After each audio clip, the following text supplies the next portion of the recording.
Shroyer. By show of hands, who here has ever heard of a Navy Seabee? So a couple of you are familiar. The Navy Seabees were actually created as a result of the U.S. government not being allowed to contract civilians in war environments. What happened was that if enemies would attack contracted civilians, they were actually, by international law, not allowed to fight back.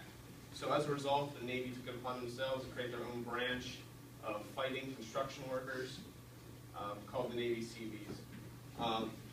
They built them on highly skilled craftsmen, electricians, carpenters, plumbers, equipment operators, or anyone who was good at a trade that can contribute to anything building or moving supplies. All right, according to the Seebees Museum, the job description for a Navy Seabee was to move supplies and to build different projects for the military. They also, at the same time, were in charge of humanitarian aid in building homes, churches, schools, pretty much anything that the populace may have needed at the time. They were also in charge of interacting with the civilians and bringing them any kind of aid, mosquito nets, food, clothing, anything like that. Even though the three stations on Vietnam, they were created prior to the war in Vietnam. They were actually formed in 1942 and saw their first bit of action on the island of Midway, in July of 1942, repairing airfields and maintaining them. They also aided in the invasion of Normandy and also aided in every amphibious landing that the U.S. had throughout the entire war. Their next action was in Korea, where they were put in charge of almost every single airfield in the country, which then takes us now to Vietnam. The mission of the Navy Seabees is much like their job description says, but it changed from war to war. I interviewed a family friend, Jerry Smith, who was a Navy Seabee during the war in Vietnam. And from here on out, these are going to be more of his, part of his deployment.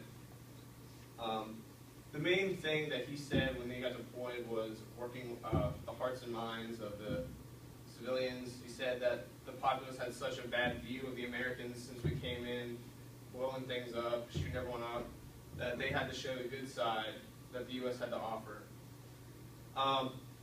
They also were in charge of rebuilding devastated villages, and they also were their own security since no one else was attached to them. They were their own thing.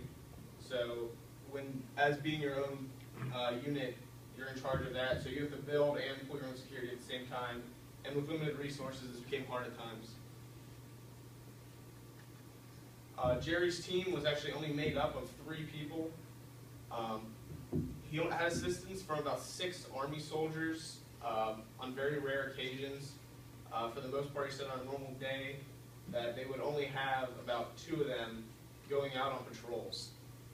They worked out of Hue City, which is located in the northern province here.